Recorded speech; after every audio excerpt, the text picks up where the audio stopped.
இந்த பிளகா பசங்களெல்லாம் வந்து மண்டையில் நறுக்குன்னு கொட்டி போட்டு நான் தான் தாதான்னு சொல்லிட்டு போகிறது பெரிய விஷயமா? வியட்நாமில் இவ்வளோ பெரிய நாடு அமெரிக்கா, வியட்நாமில் செருப்படி வாங்கின்னு திரும்பி ஓடலை.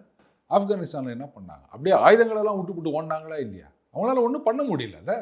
இதே ட்ரம்ப் 2015 ஒரு பேட்டியில் சொல்கிறாரு, ஈராக்கு, லிபியா இந்த மாதிரி விஷயங்களெல்லாம் நம்ம தலையிடுறது தப்பு, அங்கே நம்ம நுழையவே கூடாது, நம்ம நாட்டை நீங்கள் பாருங்க. அதை இப்படி எடுத்துக்கலாமா? அவங்களுக்கு அங்கே என்ன ஏதோ தேவை இருக்குன்னா உள்ள இறங்கி போய் இந்த மாதிரியான வேலை ஆட்சி மாற்றத்தை ஏற்படுத்தி விட வேண்டியது. அப்படி எதுவும் இல்லைன்னா அப்படியே போட்டு போயிடுது.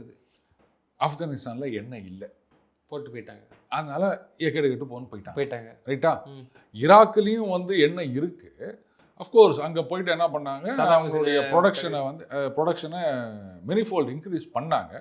பட் அதெல்லாம் வந்து சைனீஸ் அண்ட் ரஷ்யன்ஸ் அவங்க நிறைய சாப்பிட ஆரம்பித்தாங்க. இப்போ அதை விட்டு வந்துட்டாங்க. ஈராக் வந்து இன்னும் ஒரு ஸ்டெபிலிட்டி இல்லாமல் தான் இருக்குது.